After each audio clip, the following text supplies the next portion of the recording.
네, 오늘도 예배 자리에 나오신 여러분들 환영합니다. 우리 좌우에 계신 분 바라보시면서 한번 인사하겠습니다. 잘 오셨습니다. 우리 인사하겠습니다. 오늘도 하나님께 영광이 되는 주일 오전 예배가 되기를 소망하면서 우리 신앙고백, 사도신경으로 신앙고백 하시겠습니다. 전능하사 천지를 만드신 하나님 아버지를 내가 믿사오며 그 외아들 우리 주 예수 그리스도를 믿사오니 이는 성령으로 잉태하사 동정녀 마리아에게 나시고 본디오 빌라도에게 고난을 받으사 십자가에 못 박혀 죽으시고 장사한 지 사흘 만에 죽은 자 가운데서 다시 살아나셨으며 하늘 오르사 전능하신 하나님 우편에 앉아 계시다가 저리로서 산 자와 죽은 자를 심판하러 오시리라. 성령을 믿사오며 거룩한 공회와 성도가 서로 교통하는 것과 죄를 사하여 주시는 것과 몸이 다시 사는 것과 영원히 사는 것을 믿사옵나이다. 아멘.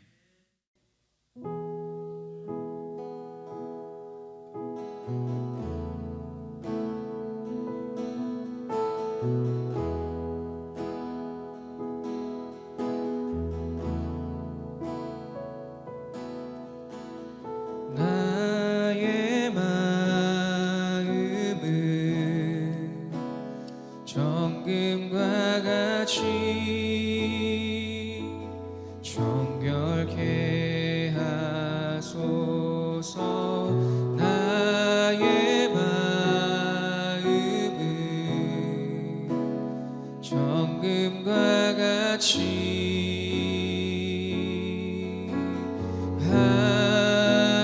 하소서. 내 영혼에 한 소망이 있으니 주님과 같이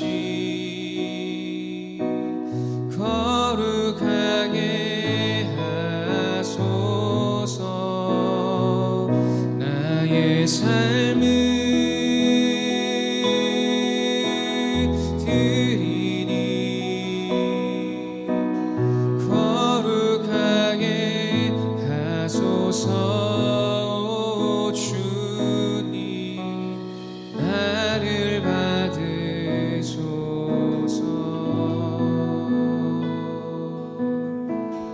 나를 받으소서.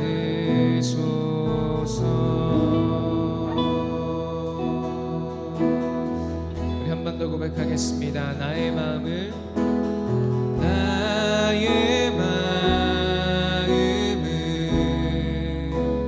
정금과 같이 정결케 하소서. 나의 마음은 정금과 같이 하소서. 내 영혼에 한 소망이 있으니 주님과 같이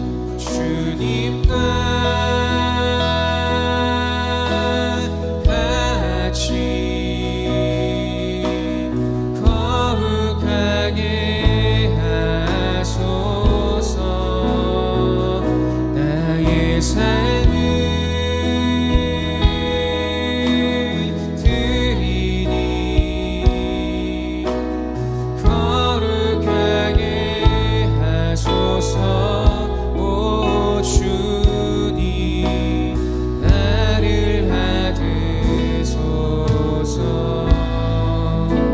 나를 받으소서. 나를 받으소서. 우리 한 번 더 고백하며 나아갑니다. 이 시간 나의 마음을 정금과 같이 나의 마음을 정금과 같이 정결케 하소서. 나의 마음을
같이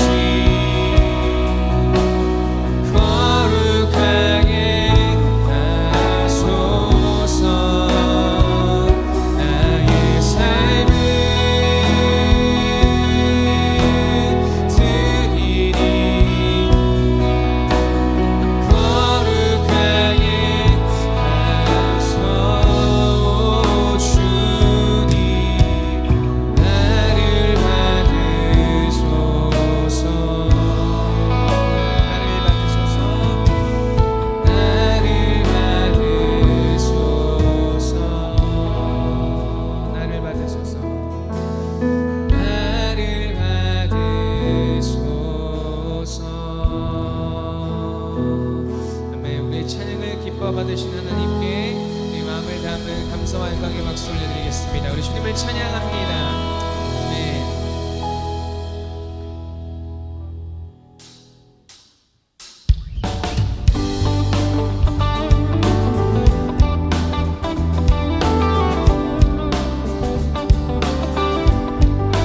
우리에게 새 날을 허락하시고 또 이 예배를 통하여 새로운 은혜들을 주실 하나님을 기대합니다. 우리 또한 새로운 마음으로 우리 주님을 찬양하길 원합니다. 나는 주님을 찬양하리라. 새 노래로 주 찬양. 나는 주님을 찬양하리라. 새 노래로 주 찬양. 나는 주님을 찬양하리라. 새 노래로 주 찬양. 나는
손으로 날 안으시네. 주님 나의 마음 만져주시며 내게 기대어 울거라 위로하시네. 주님 나에게 손을 내미시네. 그 못 자국 난 두 손으로 날 안으시네. 주님 나의 마음 만져주시며 내게 기대어 울거라 위로하시네.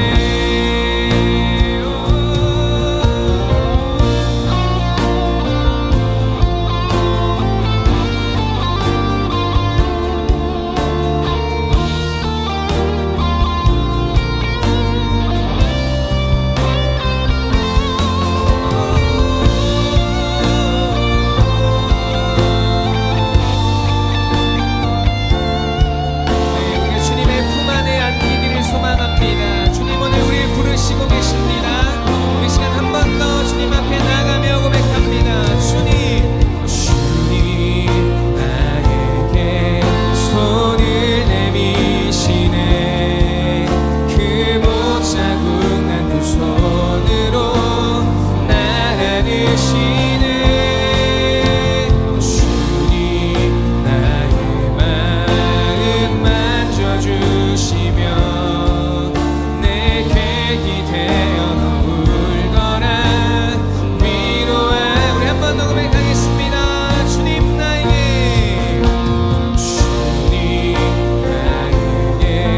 손을 내미시네. 그 못 자국 난 두 손으로 날 안으시네. 주님 나의 마음 만져주시며 내게 기대어 울거라 위로하시네. 모든 것이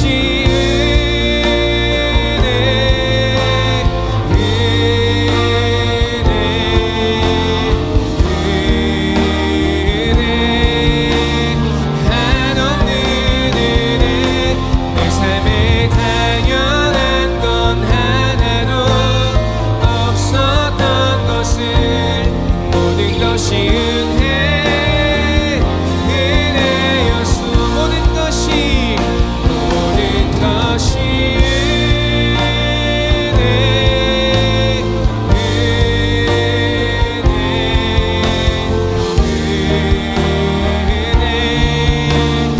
한없는 은혜.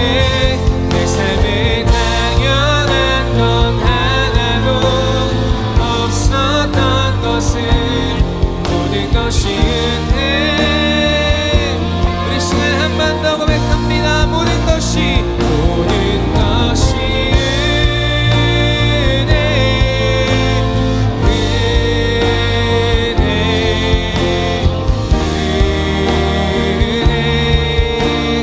한없는 은혜. 내 삶에 당연한 건 하나도 없었던 것을 모든 것이 은혜였소. 모든 것이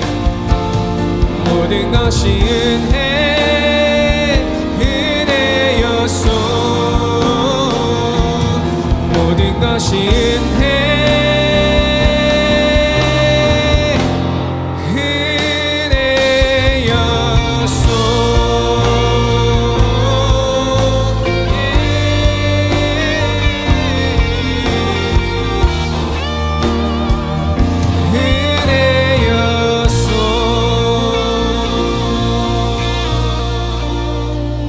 우리 시간 하나님의 은혜를 기억하며 기도하며 나아가도록 하겠습니다. 주님 앞에 온전한 예배 드릴 수 있는 시간 되길 원한다고 우리 한번 기도하며 나아가도록 하겠습니다. 함께 기도하시겠습니다.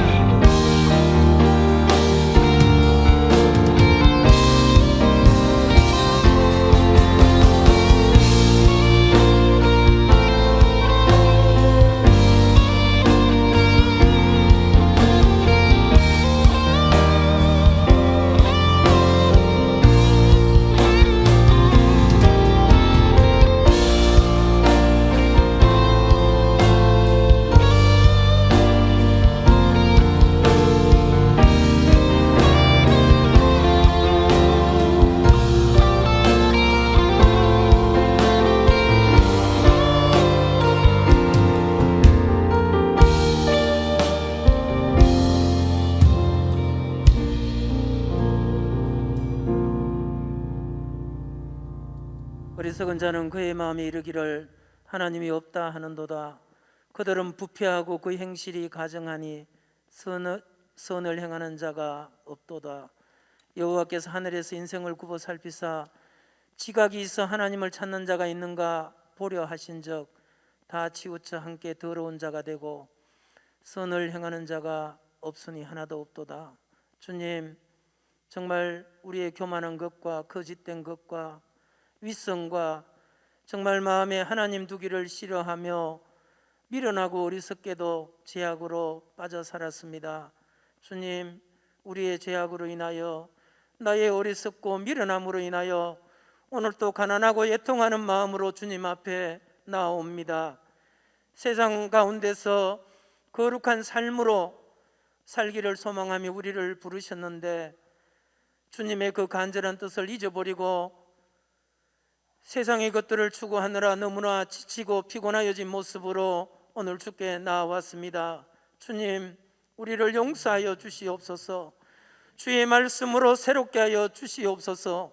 세상을 향하여 달려가는 우리의 발걸음을 멈추고 하나님을 향하여 유턴하며 믿음의 경주를 다시 시작할 수 있게 하여 주시옵소서. 주님, 코로나19로 인하여 우리 온 성도들이 다 함께 모여 예배드리지 못하고 오늘 또 대면 예배에 참석하고 또 가정에서 온라인 예배로 주님 앞에 나옵니다. 주님, 어느 곳에 있든지 이 시간 온전한 마음으로 헌신하는 시간이 되도록 성령님께서 우리의 마음과 생각을 주장하여 주시옵소서. 주님의 피로 값주고 세우신 우리 진량 제일교회에 속한 성도들과 또 우리 가정들을 지키시고 인도하여 주시옵소서. 이 어려운 시기를 통해 오히려 믿음의 진보가 있게 하여 주시옵소서. 2021년도 연초에 성경 필사를 통해 우리 모든 성도들이 주의 말씀을 더욱 사모하게 하심을 감사드립니다. 주님, 하나님의 말씀을 필사할 때마다 정말 눈을 열어 보게 하시고 귀를 열어 우리 하나님의 음성을 듣게 하여 주시옵소서. 온전하신 성령님의 인도하심을 따라서 말씀에 순종하는 삶이 되게 하여 주시옵소서. 비록 함께 모여 예배드리지는 못하지만은 하나님의 말씀을 통하여 같은 마음을 품고 하나님의 온전하신 뜻을 이루어가는 우리 믿음의 공동체가 되어지게 하여 주시옵소서. 120년 동안 우리 하나님의 성령님께서 우리 진량제일교회를 세우시고 인도하셨사오니 주님 다시 오실 때까지 아버지, 우리 믿음의 가정들을 통하여 우리 교회를 통하여서 우리 하늘에서 이루신 우리 하나님의 뜻이 이 땅에 이루어지게 하여 주시옵소서. 특별히 어린 자녀들을 양육하는 우리 부모님들에게 믿음을 더하여 주시옵소서. 여호와를 경외하는 것이 지혜의 근본이요 거룩하신 하나님을 아는 것이 명철임을 날마다 선포하게 하시고 세상에 알지 못하는 하나님의 지혜로 자녀들을 양육하게 하여 주시옵소서. 오늘도 예배하는 우리 자녀들에게 믿음을 더하여 주시옵소서. 우리 하나님께서 그 마음을 지키시고 인도하여 주셔서 지혜롭게 정말 이 땅을 믿음으로 살아갈 수 있는 귀한 자녀들 되게 축복하여 주시기를 간절히 빌고 원하옵나이다. 주님, 오늘도 예배를 인도하시고 또 하나님의 말씀을 준비하여 선포하시는 목사님 능력의 장중에 잡아주시고 선포되어지는 말씀을 통하여 하나님의 뜻이 이 땅에 나타나게 하여 주시옵소서. 참으로 어렵고 힘든 시기를 지납니다. 영적인 리더로 세워주셨사오니 우리 목사님 조금도 연약하여지지 아니하도록 날마다 함께 하시고 힘있게 하여 주시옵소서. 이 한 주 동안도 우리 하나님의 말씀을 통하여 세상이 주는 달콤한 유혹에 넘어지지 아니하고 세상 속에서 거룩한 성전으로 세워지는 우리 모든 성도들 되게 하여 주시옵소서. 예수님의 거룩하신 이름으로 기도드리옵나이다. 아멘.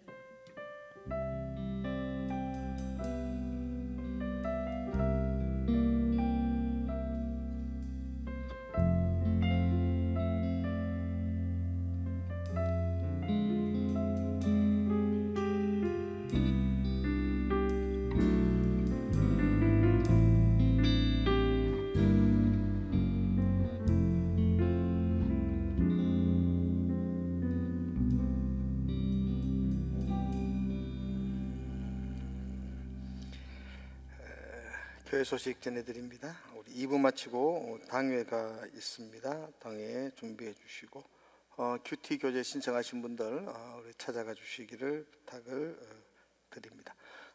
코로나로 인해서 특별히 경산 지역이 굉장히 힘이 듭니다. 여러분들이 위에서 기도해 주시고 더 어렵지 않도록 여러분 함께 해 주시기 바라고요. 코로나 때문에 부득이하게 가정에서 예배드리는 우리 많은 성도들이 있습니다. 여러분 함께 격려해 주시고요. 가정에서도 예배 잘 드릴 수 있도록. 우리 오늘은 가정에서 예배 드리는 분들을 위해서 우리 격려하며 박수 한번 합시다. 격려합니다. 힘내십시오. 예배가 무너지지 않도록 가정이 더 힘들잖아요. 가정에 하시는 분들이 더 어려우니까 잘 예배할 수 있도록 여러분 함께 기도해 주시기를 부탁을 드립니다.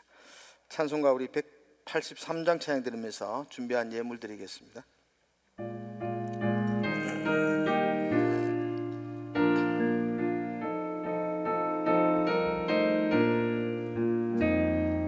빈들의 마른 풀같이 시들은 나의 영혼 주님의 약속한 성령 간절히 기다리네 강으로 메마른 땅에 단비를 내리시는 성령의 단비를 부어 새 생명 주옵소서 반가운 빗소리 들려 산천이 춤을 추네 봄비로 내리는 성령 내게도 주옵소서 강으로 메마른 땅에 단비를 내리시는 성령의 단비를 부어 새 생명 주옵소서 절 따라 우로를 내려 조목이 무성하니 갈급한 내 심령 위에 성령을 부으소서 강으로 메마른 땅에 단비를 내리시는 성령의 단비를 부어 새 생명 주옵소서 참되신 사랑의 은양 참되신 사랑의 언약 어길 수 있사오랴 오늘의 흡족한 은혜 주실 줄 믿습니다 강으로 메마른 땅에 단비를 내리시는 성령의 단비를 부어 새 생명 주옵소서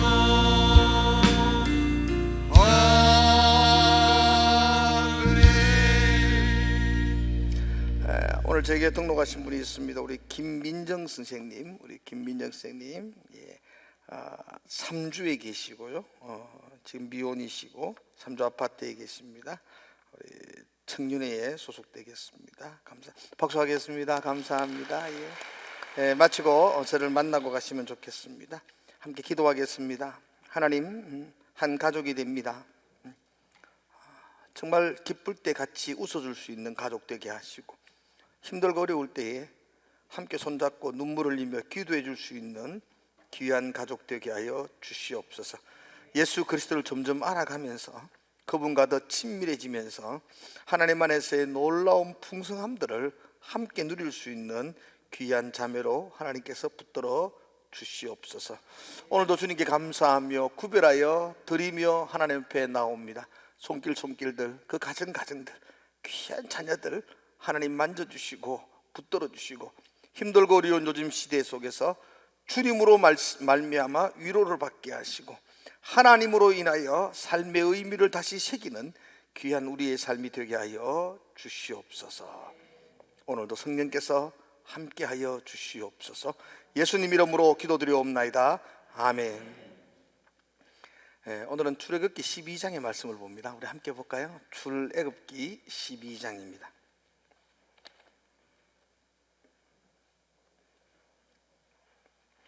21절에서 28절까지 말씀입니다.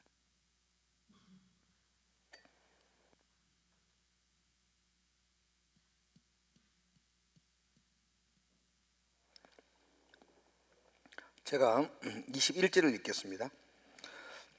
모세가 이스라엘 모든 장로를 불러서 그들에게 이르되 너희는 나가서 너희의 가족대로 어린 양을 택하여 유월절 양으로 잡고 우슬초 묶음을 가져다가 그릇에 담은 피에 적셔서 그 피를 문 안방과 좌우 설주에 뿌리고 아침까지 한 사람도 자기 집 문 밖에 나가지 말라.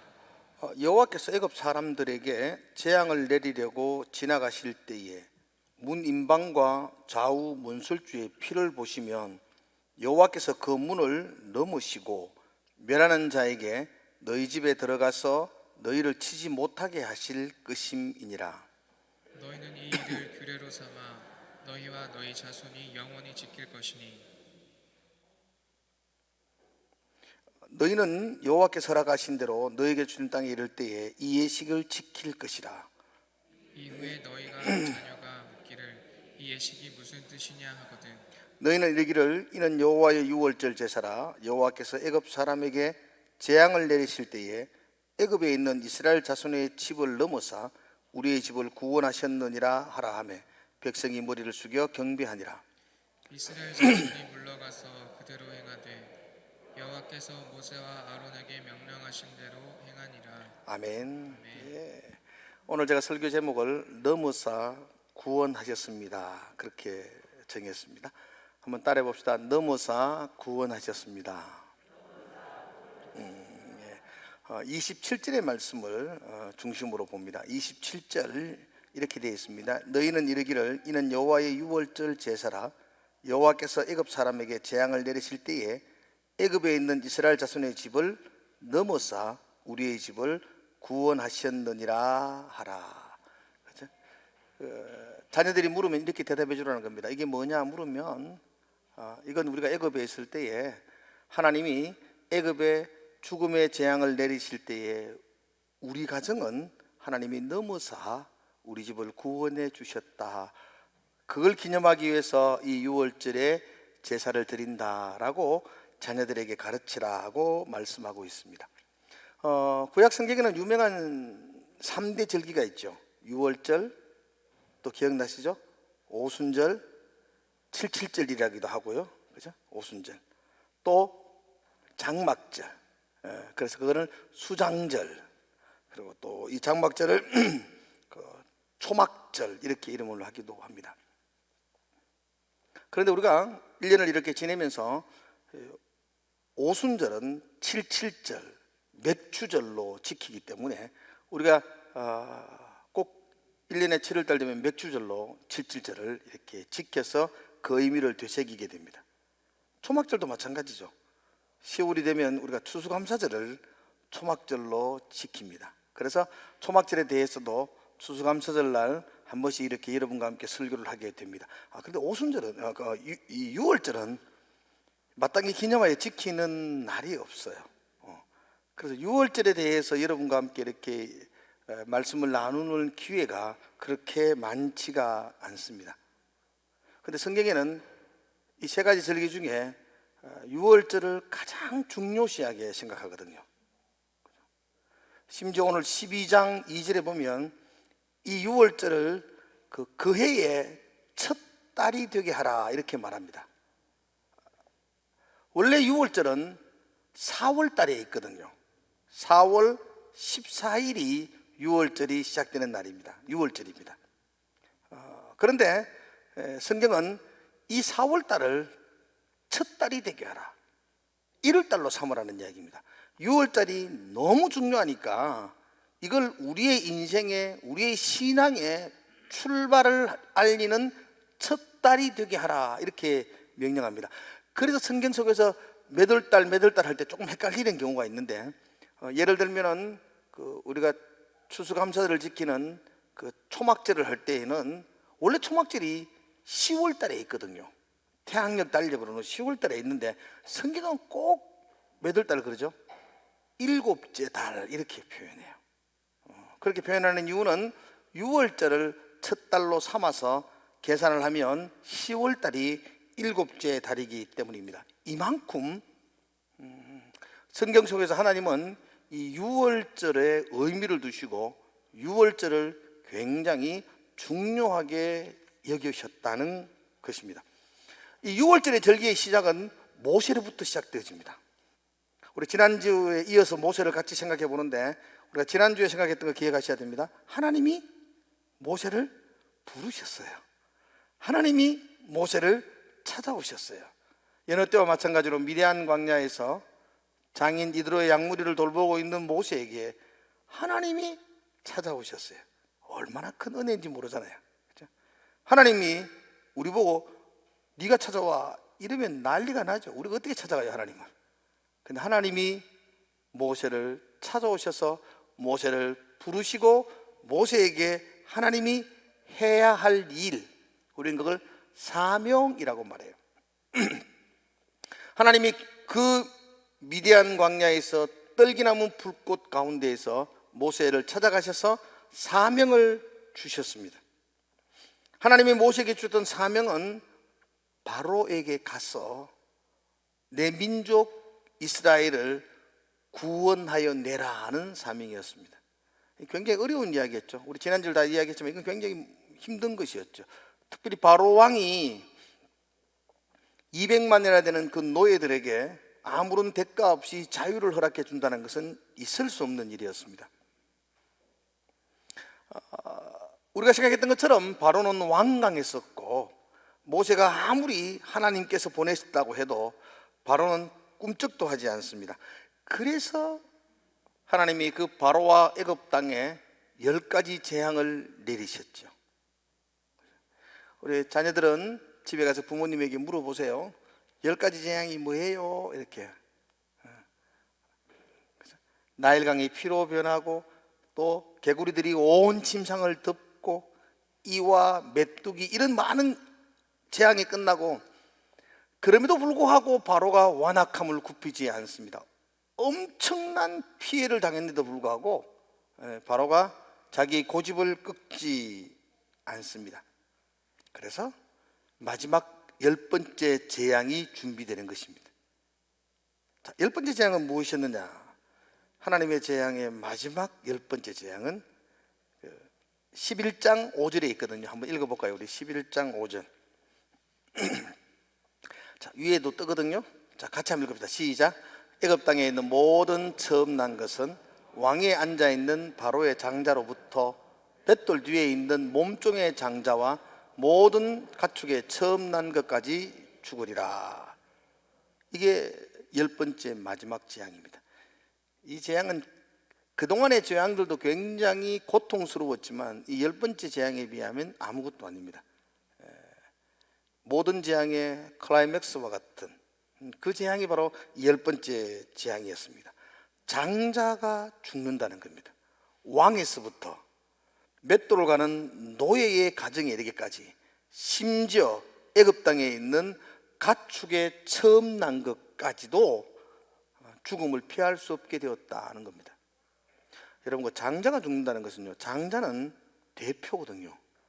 장자가 죽는 것은 다 죽는 겁니다.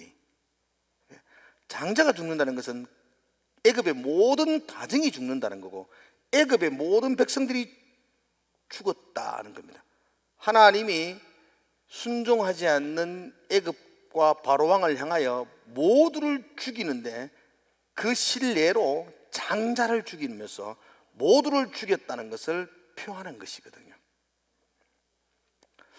그런데 놀라운 것은 같은 나라에 살고 있는데, 어쩌면 옆집에 살고 있는데 히브리 민족, 하나님의 자녀들에게는 그 재앙이 임하지 않는 겁니다. 6절과 7절에 그래 기록되어 있습니다. 그 11장 6절과 7절 허리 한번 보겠습니다. 제가 읽어보니까 같이 읽읍시다. 시작.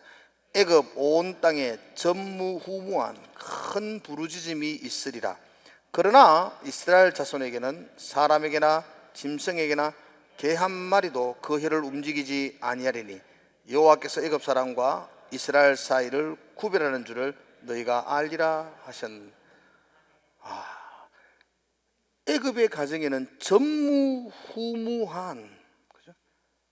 전무후무한 통곡과 부르짖음이 있습니다. 그런데 이스라엘 가정에는 아무도 혀를 놀리지 않습니다. 이 말은 평안하다는 겁니다. 그래서 조용하다, 평안하다는 것입니다. 얼마나 이렇게 대조적인 말이에요, 그죠? 큰 부르짖음이 있고 또 평안함이 있는 그런 대조적인 것을 구별합니다. 어떻게 같은 동네에 살고 있는데, 그죠? 히브리 민족의 집에는 이렇게 평안이 있고 애굽 백성의 집에는 이런 재앙이 있는가? 그죠? 그 이유는 무엇인가? 그 이유에 대해서 하나님은 말하기를 내가 뛰어넘어갔기 때문이다. 죽음의 재앙을 네 민족 이스라엘 백성들에게는 뛰어넘어감으로 그 가정을 구원하기 때문이다 라고 말씀하고 있습니다. 이것이 6월절입니다. 뛰어넘어서 구원하셨다. 하나님이 넘어가셨다는 겁니다. 여기서 넘어갔다는 이야기는 덮어주었다는 이야기입니다. 그들이 의로워서 구원한 것도 아니고 그들이 공의로워서 살려준 것이 아니라 내가 은혜로 덮어주어서 눈 감아주어서 그 죄를 넘어가 주어서 그 가정을 구원했다, 그렇게 말씀하고 있습니다. 이 6월절 이야기를 오늘 우리 함께 같이 좀 생각해 보려고 합니다. 먼저 오늘 본문 21절과 22절을 한번 보겠습니다. 6월절을 어떻게 지켜야 하는지에 대해서 21절과 22절 6월절에 대한 이야기를 같이 하겠습니다. 자, 한번 21절과 22절을 같이 읽겠습니다. 시작. 모세가 이스라엘 모든 장로를 불러서 그들에게 이르러 너희는 나가서 너희의 가족대로 어린 양을 택하여 6월절 양으로 잡고 우슬초 묶음을 가져다가 그릇에 담은 피의 적셔서 그 피를 문 임방과 좌우 설주에 뿌리고 아침까지 한 사람도 자기 집 문 밖에 나가지 말라. 자, 이제 내가 그 이스라엘 백성들의 가정은 뛰어넘어가겠다, 그 죽음의 재앙을 뛰어넘어가겠다, 근데 너희들은 이렇게 준비하라고 말합니다. 그래서 6월절을 지키는 방법에 대한 이야기를 그 12장 1절부터 쭉 이렇게 같이 오는데 오늘 여러분들이 정리를 했으면 좋겠어요. 6월절 어떻게 지키느냐, 그 죽음의 재앙을 피할 수 있는 방법이 무엇인가. 첫 번째로는요, 어린 양을 준비해야 돼요. 얼마 된 어린 양일까요? 1년 된, 요리하고 있잖아 내가 지금. 1년 된 양이 돼요? 염소도 돼요? 양과 염소가 다 돼요. 양이나 염소나 둘 중에 골라. 근데 보통 양을 많이 했어요. 여러분 그거 한번 보세요. 5절 한번 보세요. 5절 12장 5절이에요. 자꾸 목사가 말하면 잘 안 믿어요. 성경이 말해야 되지. 너희 어린 양은 흠없는 1년 된 수컷으로 하되 양이나 염소 중에서 취하고. 염소도 되죠? 염소도 돼요. 근데 보통은 양으로 많이 했다고요. 자, 양을 준비해. 일단 1년 된 수컷으로 우리 양으로 합시다. 양으로 한 마리 준비를 해야 돼요. 이 양을 며칠 날 준비해야 돼요? 그 6월절이 첫째 달 니산월 4월 14일이 6월절입니다. 근데 양은 언제 준비하느냐면 4월 10일 날 준비해야 돼요. 12장 3절 내가 읽을게요. 너희는 이스라엘 온 회중에게 말하여 이르라. 이달 열흘에 너희 각자가 어린 양을 취할지니. 이달 열흘에, 그러니까 그 6월절이 있는 그 니산월 10일 날 양을 준비해야 돼요. 그리고 그 양을 언제 잡아요? 6월절 제사로 14일 날 잡아요. 그럼 4일 동안 양은 어디 놔둬야 될까요? 모당에 놔둬야 되지. 어디 놔둬? 묶어놔야 되지. 4일 동안. 자, 그래서 어린 양을 준비하는데 그 양은 1년 된 수컷으로 해야 돼요. 그리고 그 양은 유월절 제사가 있기 4일 전에 준비해서 집에 마당이든 뒷뜰이든 어디 집에 준비해 놓아야 돼요. 구별해 놓아야 된다고요. 그리고 4일 동안 지나야 된다고 말합니다. 그래서 사람들이 물어요. 13일 날 준비했다가 14일 날 그냥 유월절 잡으면, 양을 잡으면 되는데 왜 10일부터 준비하느냐 라고 물어요. 왜 그럴까요? 아이들에게 가르치기 위해서입니다. 엄마 이 양 뭐해? 우리 죽어야 되는데 이 양이 대신 죽는 거야. 죽음의 재앙이 임하는데 하나님이 이 양의 피를 보고 우리를 뛰어넘어가 우리는 용서해 주는 거야. 덮어주는 거야. 그 집 장자에게 가르치는 거예요. 장자에게. 네가 죽어야 되는데 양이 대신 죽는 거야. 그렇지 않습니까? 다른 집은 다 장자가 죽어요. 너가 죽는데 하나님의 히브리 민족의 집에는 양이 죽어요. 양을 죽어 너 살리는 거야 라는 걸 뼛속 깊이 가르쳐 줘야 돼요. 그게 하루, 이틀, 3일, 4일 동안. 오늘 읽었던 본문에도 여러분 24절 한번 볼까요? 이건 한번 같이 읽읍시다. 24, 25, 26, 27을 한 절씩 읽겠습니다. 제가 24절 읽겠습니다. 너희는 이 일을 규례로 삼아 너희와 너희 자손이 영원히 지킬 것이니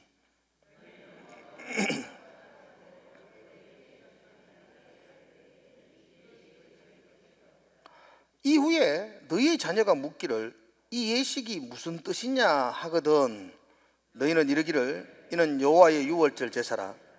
여호와께서 애굽 사람에게 재앙을 내리실 때에 애굽에 있는 이스라엘 자손의 집을 넘어사 우리의 집을 구원하셨느니라 하라 하며 백성이 머리 숙여 경배하니라. 이 유월절 이 행사를 매년 하라는 거예요.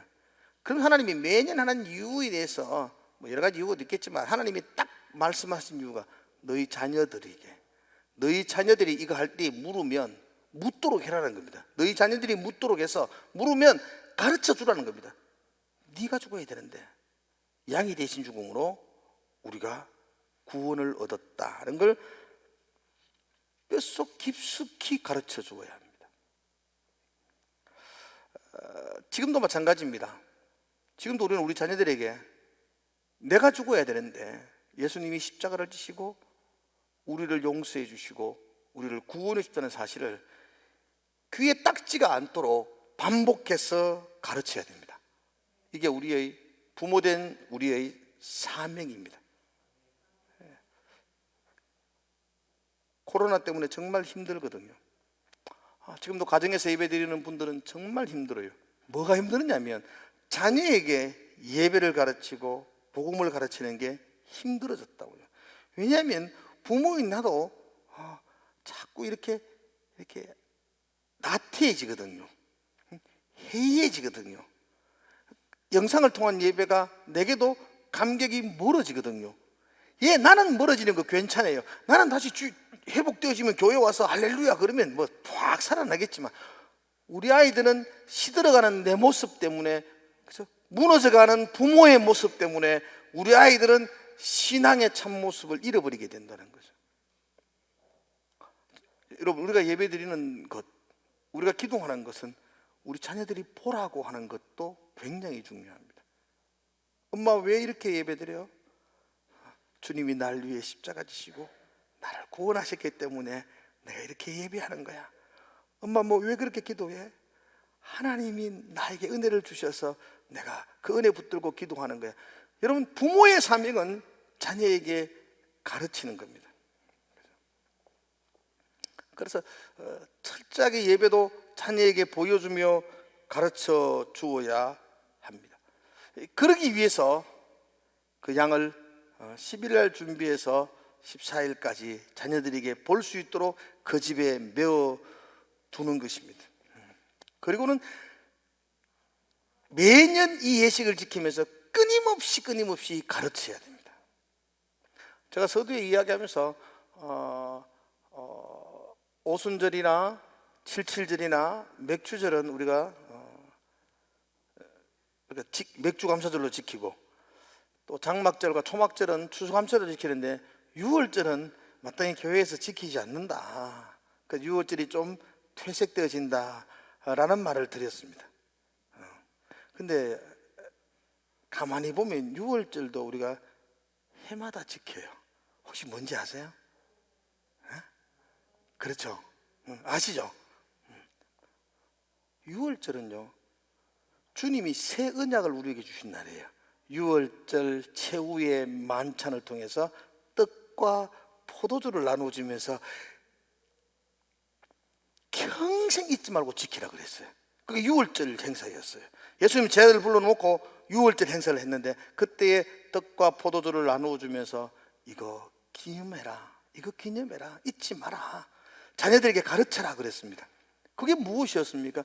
주님이 날 위해 십자가 지시고 그 피를 쏟으시고 살을 찢으심으로 나에게 구속곧 죄사함을 허락해 주셨다는 진리죠, 진리.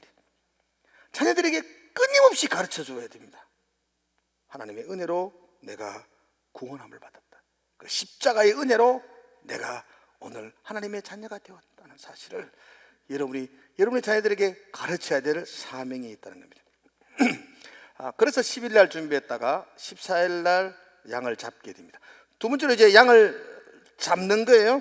양을 잡아서 그 피를 뽑아서, 양을 잡으면 그 피가 흐르니까 그 피를 우슬초라는 그 나물이 있어요. 우슬초라는 그 가지가 있는 나물인데, 거기를 묶어가지고 우슬초에 피를 적셔가지고 그걸 문 좌우 설주와 임방에 바르라 그래요.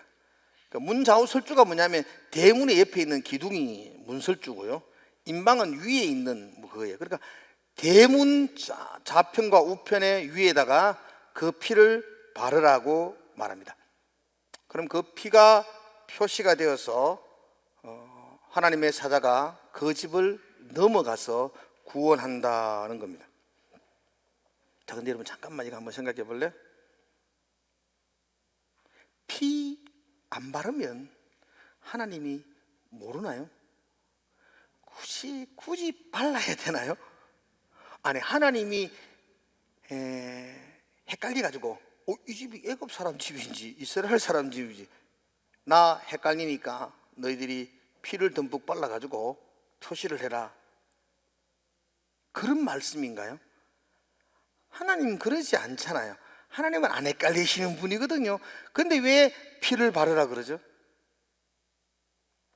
물론 이것은 내가 그 피, 그 십자가 어린 양 예수 그리스도의 피를 의지하고 믿음으로 구원함을 얻습니다라는 고백, 그 믿음이 너희 가정을 구원한다라는 말도 있지만요, 제가 이렇게 혼자 고민하면서 생각한 것은요, 피를 바르는 것은 하나님 보라고 바르는 게 아니고 옆집 보라고 바르는 것 아니겠나.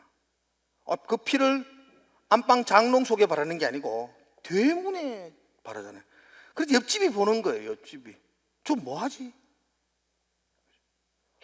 우리는 우리 공로와 우리의 의로움과 우리 힘으로 구원받은 사람들이 아니고 예수 그리스도의 은혜로 우리는 구속함을 받았다는 사실을 옆집 사람들이 보도록, 지나가는 사람들이 다 볼 수 있도록 대문에 발라놓는 거죠. 여러분, 우리의 신앙은 드러나는 신앙이어야 되잖아요. KGB나 CIA처럼 비밀 요원처럼 아주 은밀하게 신앙생활을 하는 게 아니고, 이 한국 땅에서 저와 여러분들의 신앙이 우리의 이웃들에게 드러나기를 주의 이름으로 축복합니다. 나 예수님 믿는 사람입니다, 이렇게 밝힐 수 있는 하나님의 자녀들이 되기를 축원합니다. 그렇게 밝혔으면 거기에 따르는 삶을 살아야 되잖아요. 제가 어디 가서 목사입니다 이래 놓고는 막 입에서 육두문자 다 하고 이러면은 안 되잖아요. 그렇게 여러분, 우리가 밝히고 드러낸다는 것은 그 밝혔던 나의 정체성에 합당한 삶을 사는 결정을 하는 것입니다. 그 밝힘에 대한 부끄럽지 않는 삶을 살아내는 것입니다. 그게 우리의 삶이죠. 그래서 저는 봅니다. 신앙의 첫 단계는 드러내는 것입니다. 내 만나는 모든 사람들에게 나는 예수 그리스도의 십자가의 은혜로 구원함을 받은 성도입니다라는 걸 드러내는 것입니다. 저는 운동을 좋아하는데 운동선수 중에 어떤 선수가 인터뷰를 하면서 그렇게 이야기하더라고요. 그 축구선수, 저는 그 사람 그렇게 안 좋아했는데 그 인터뷰 보고부터는 나는 그 사람 너무 좋았어요. 김신욱이라는 키가 큰 우리나라 스트라이커인데 그분이 어느 상을 받으면서 그렇게 이야기하더라고요. 나는 예수님께 속한 축구 선수입니다. 그래서 나는 주님께 영광을 돌리고 살아갑니다. 예수님께 속한 사람입니다. 여러분, 우리의 신앙이 이렇게 드러나고 밝히는 신앙이 되기를 축복합니다. 특별히 자녀들이 그렇게 가르쳐 주었으면 좋겠어요. 요즘 예수 믿는다고 말하면 사람들이 이상한 비난을 하는 시대에 어디 가서 목사라고 이야기하면 한 번 더 쳐다봅니다. 이상한 사람으로 생각합니다. 학교에서 우리 아이들이 나 교회 다녀요 라고 말하기가 굉장히 어려운 시대를 살아갑니다. 저희들 학교 다닐 때만 해도 그렇지 않았습니다. 교회 다니는 사람 그러면 반의 절반 이상 손 들었습니다. 다 다녔죠. 한 번이라도 가본 사람 다 한 번은 가봤죠. 교회 한 번도 안 가본 사람이 어디 있습니까? 다 성탄절날, 다 부활절날 계란에 이끌려서 다 교회에 다 왔다 갔죠. 요즘 교회 안 오는 아이들이 있다고. 한 반에서 교회 다니는 아이들 1명, 2명, 그것도 비밀스럽게. 언제부턴가 우리의 신앙이 드러낼 수 없는, 감추어지는 신앙이 되는 것. 그러므로 우리가 참 많은 부끄러움을 당할 때가 있습니다. 여러분, 자우설주와 대문에 예수의 보혈의 피를 듬뿍 바람으로 내가 그 피로, 그 은혜로 구원함을 받은 백성임을 드러내는 것, 그게 유월절입니다. 우리 자녀들이 드러내는 신앙 될 수 있도록 부모님들이 잘 양육하시기를 주의 이름으로 축복을 드립니다. 자, 그리고 마지막으로 이제 이 양을 먹는 거예요.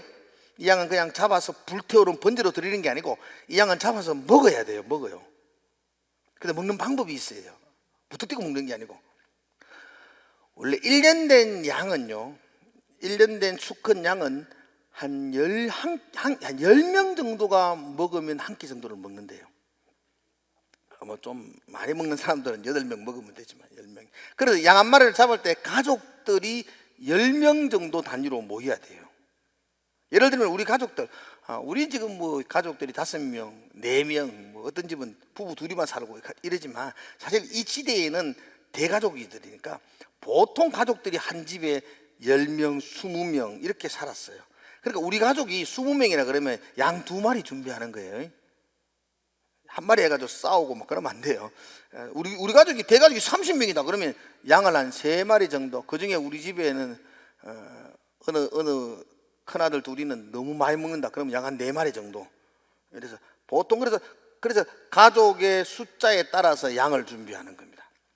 우리 가정이 한 5명이다 그러면 옆집에 한 5명 같이 오라 그래가지고 같이 양을 잡아요. 10명 기준으로 그렇게 양을 잡아야 돼요. 그렇게 양을 잡고는 그냥 먹는 게 아니고, 이게 성경에 보면 이 유월절 양은 무교병과 썬나물을 함께 먹습니다. 무교병 아시죠?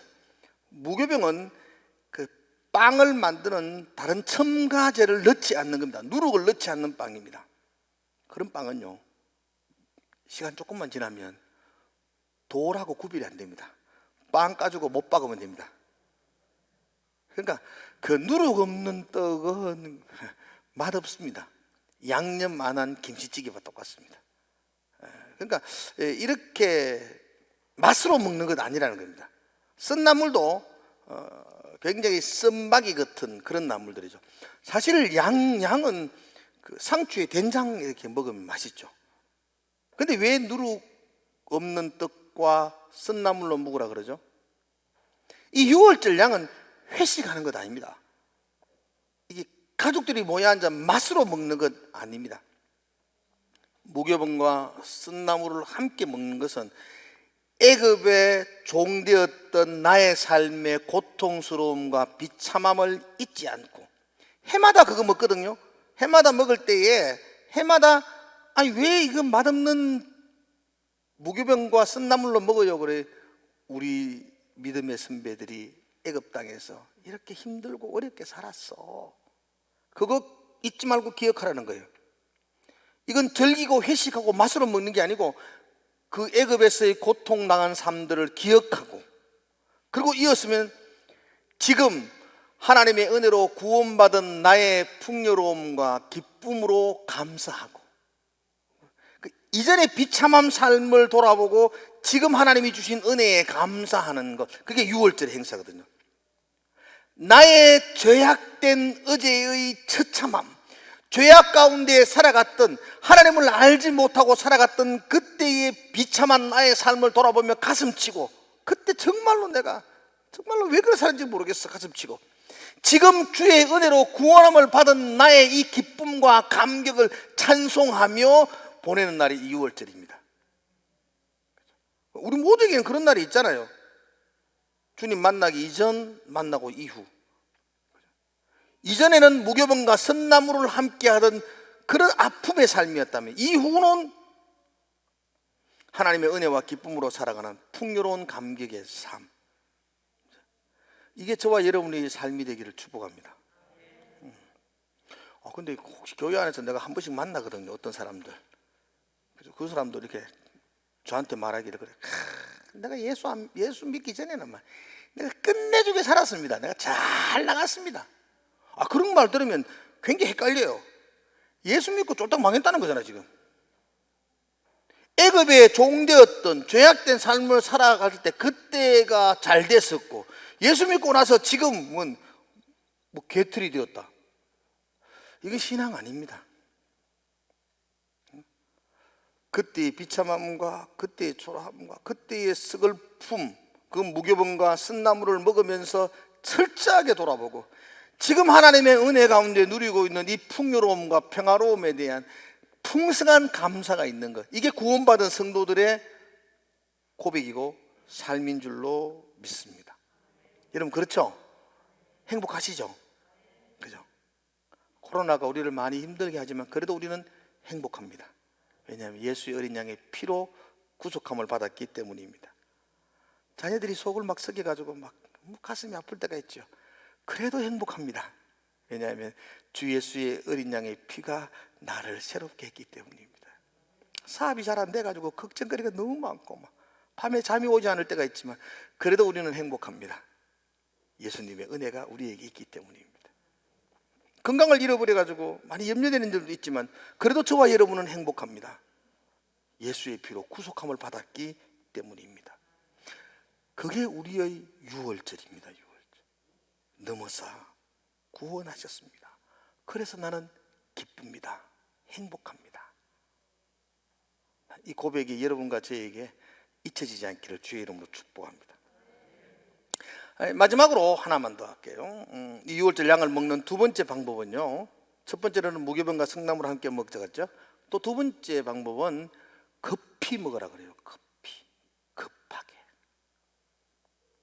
얼마나 급하게 먹으라 그러냐니까 허리에 띠를 띠고 발에 신을 신고 손에 지팡이를 잡고 이제 막 나가는 입장에서 우리 아침에 출근하실 때 막 일 나가 가방 들고 가면서 막 밥 한 그릇 먹는 것처럼, 그죠? 급히 숟가락 딱 놓으면 바로 출근하는 것처럼. 그 유월절 어린 양은 느긋하게 노닥거리며 회식하는 게 아니고 허리에 띠를 띠고 발에 신을 신고 손에 지팡이를 잡고 급하게 먹고 식사가 딱 끝나면, 다 먹고 나면 바로 온 가족이 일어나가지고 출애굽하는 것입니다. 죄악된 삶 속에 있는 우리의 삶은 지체할 게 없습니다. 급히 머뭇거릴 것이 없습니다. 우리가 우리의 잘못된 부분들을 청산할 때는 주저주저할 시간이 없습니다. 급히 그 어린 양의 그 고기를 급히 먹고 애굽을 탈출하는 것처럼 하나님의 말씀이 나의 삶의 죄를 지적할 때에, 내가 말씀을 묵상하는 가운데 하나님이 나에게 말씀하신 것을 들릴 때에, 내가 기도하는 가운데에 하나님께서 나에게 세밀한 음성으로 말씀해 주시는 것을 들을 때에 하루 지체하면 안 됩니다. 바로 즉시 결단하며 청산하고 떠나야만 합니다. 많은 우리의 신앙이 머뭇거림 때문에 우리의 신앙이 그 자리를 벗어나지 못하고 광야에서 맴도는 그들처럼 40년 동안 헤매이다가 끝이 나는 경우들이 많습니다. 지금 결단하셔야 되고, 지금 청산하셔야 되고, 지금 새롭게 출발하셔야 됩니다. 성경은 롯의 철을 생각하라 우리에게 그렇게 말합니다. 소돔 땅에 남겨둔 것 때문에 미련이 있어서 머뭇거리며 돌아보았던 그 롯의 철은 소금 기둥으로 남아있다고 말하죠. 여러분, 머뭇거릴 거 없습니다. 분토와 같은 것들입니다. 그래서 배설물 아닌가요? 그 배설물이 아까워서 머뭇거린다는 것은 예수 그리스도가 그 십자가의 은혜로 나를 구원하셨다는 그 감격이 내 속에 인식되어지지 못했기 때문입니다. 사랑하는 성도 여러분들, 6월절 출애굽은 그날 밤에 그 14일 날 저녁에, 그죠? 양 잡아 먹으면서 급하게 떠나가는 것, 그게 6월절이다 그렇게 말합니다. 그래서 평소에 6월절 행사를 할 때에도 급히 느긋하게 하는 것이 아니라 급하게 그 행사를 치르면서 1년 동안 돌아보아서 자기들의 죄들을 돌아보며 청산하는 겁니다.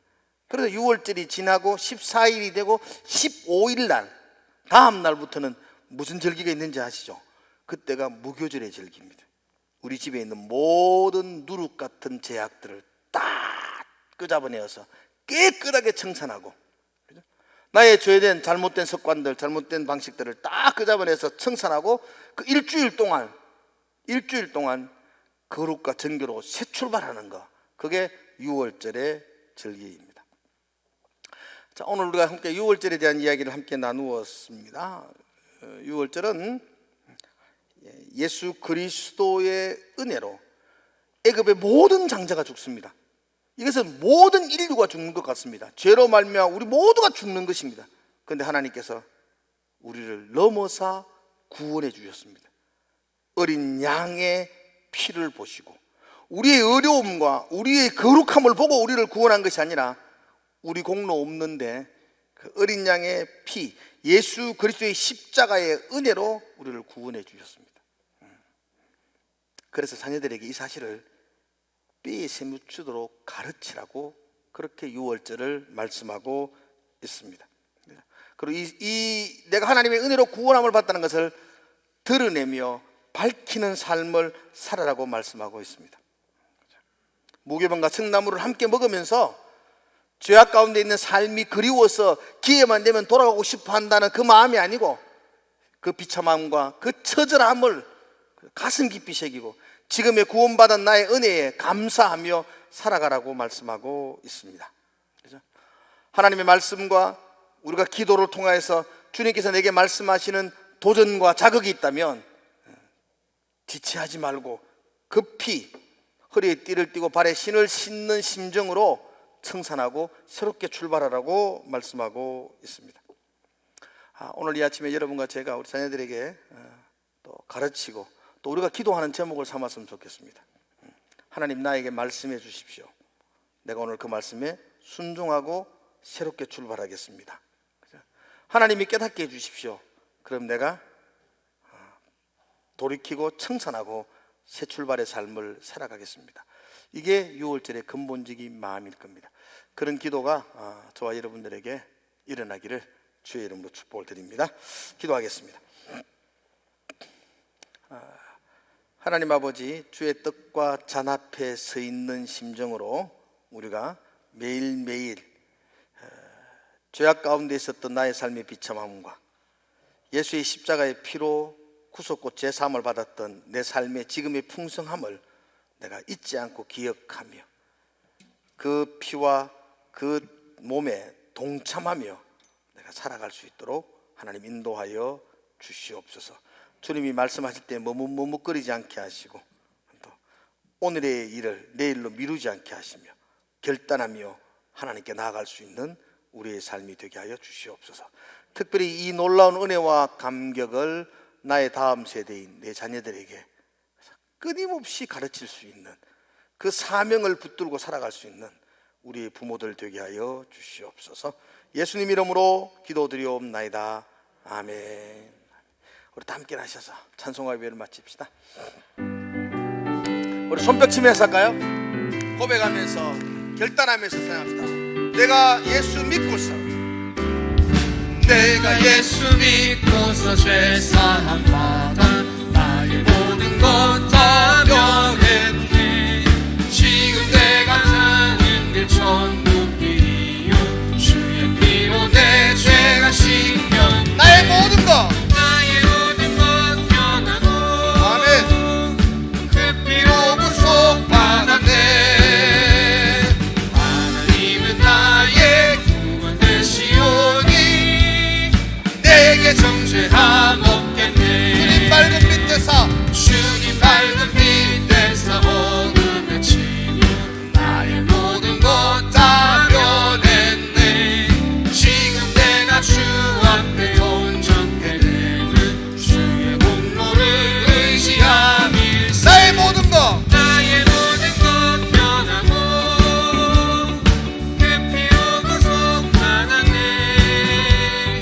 하나님은 나의 구원 되시오니 내게 정죄함 없겠네. 내게 성령이 임하고 내게 성령이 임하고 그 뜻이 살아 나의 맘에 가득 채우며 모든 공포 내게서 물리치시니 내 맘 항상 주 안에 있겠네. 나의 모든 것 변하고 그 피로 구속받았네. 하나님은 나의 구원 되시오니 내게 정죄 나의 모든 것 변하고 나의 모든 것 변하고 그 피로 구속받았네. 하나님은 나의 구원 되시오니 내게 정죄함 없겠네. 이제는 우리 주 예수 그리스도의 크신 은혜와 하나님 아버지의 무한하신 사랑하심과 성령의 충만하심의 은혜가 매일매일 유월절을 기억하며 또한 그 십자가의 은혜를 우리 자녀들에게 가르치기를 원하는 우리 모든 성도들의 머리 위에 이제로부터 영원토록 함께 있을지어다. 아멘.